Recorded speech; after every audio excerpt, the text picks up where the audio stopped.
Good day and welcome to our short explanation of basic administration in Office 365. We're going to show you how to purchase licenses from Microsoft directly and how to assign them to people. And we'll also take a quick tour around the admin console. So let's get started. A lot of people will tell you to go to admin.microsoft.com, and that works fine. The problem with it is there's a lot of subsites, Teams and Word and OneNote and so on and so forth. So I just find it easier to go to portal.office.com for everything. And if you're an admin, you'll end up with this little icon, which is admin, and that's where I want to go. So if you click on that, that'll take you to admin.microsoft.com. But you don't have to remember anything if you just use portal.office.com for everything. Anyway, moving on. This is now logged in as me. If you have not been logged in as an administrator, it will prompt you. You need to be an admin inside of your Office 365 tenant. So let's rip through this quickly on how to, we'll get to immediately to the point of how to buy and assign those licenses, and then we'll show a couple other quick things. So the first thing is billing. Under licenses, it'll show you the licenses you have. I'm not going to spend any time in here. You can see I've got a package with Microsoft already. If I wanted to purchase services, I would go to Purchase Services.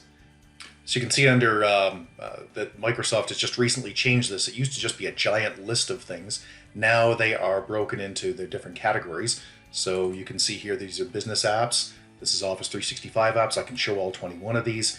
It's really quite a lot. So what I'm going to do is show you how to actually find what you're looking for.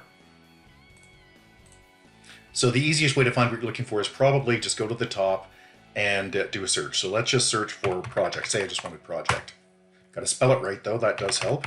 Say I want to buy a project license. These are the various licenses. I can click on them and it will tell me what the details are for Microsoft Project. Now let's say I wanted something more likely, which is Office. Type in Office, and there's Office 365. Let's go with pretty standard. I want to buy Office, let's go with the E3, which is also pretty standard. Gives you a little explanation of what the details are here. And all I have to do now is select buy. If my credit card's not on file, it will ask for it and we're on our way. So what will happen is it'll take a little while for that license to come through. Once it comes through, easy to assign, you simply, well, there's a bunch of ways to get to it, but the easiest way to do is just go to your home and at the top, type in the person you're looking for. Let's search for me. And there I am. Now, if I didn't have licenses already, this would not be already enabled, but I already have Office. If I didn't, all I would do is slide that on and I would be good to go.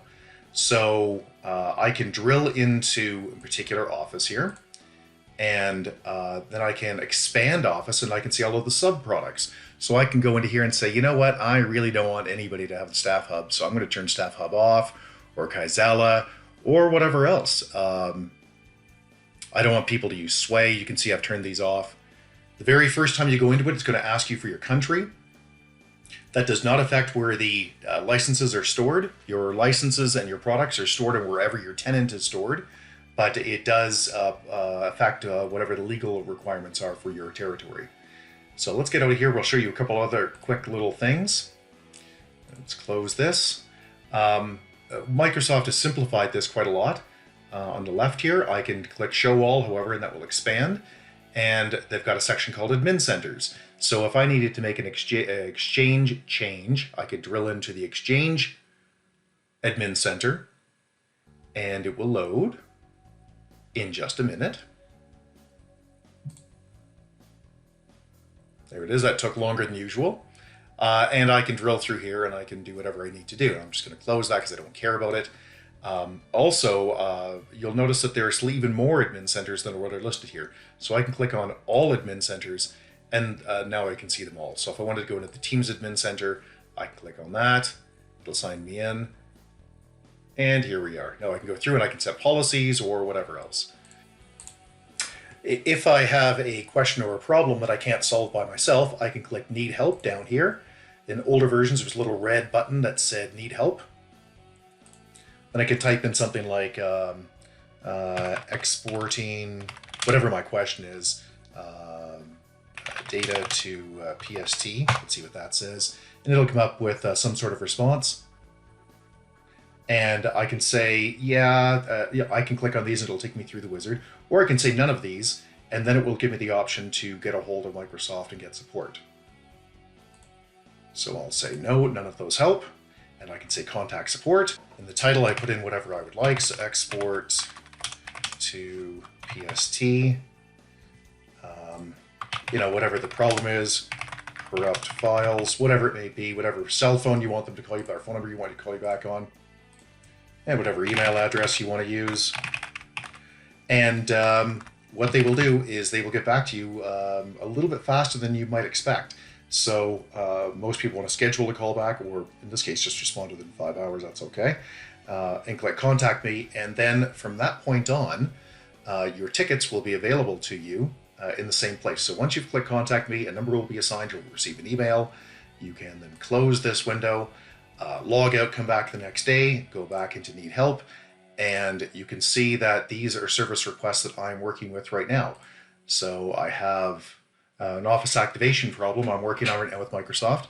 If I hadn't already done so, there's also a call me button I could put in here to make this a higher priority. I haven't received that just yet, but normally they're pretty fast. Right now we're in the middle of the COVID crisis, so they're a little slow, but typically I find that they'll get back to you within, typically if they don't get back to you within about 2 hours, they're not going to get back to you and you need to log into the case. So that doesn't happen a lot, but it does happen. All right, that's it. If you have any questions or concerns, please get a hold of us at www.urtech.ca. Thank you. Bye-bye.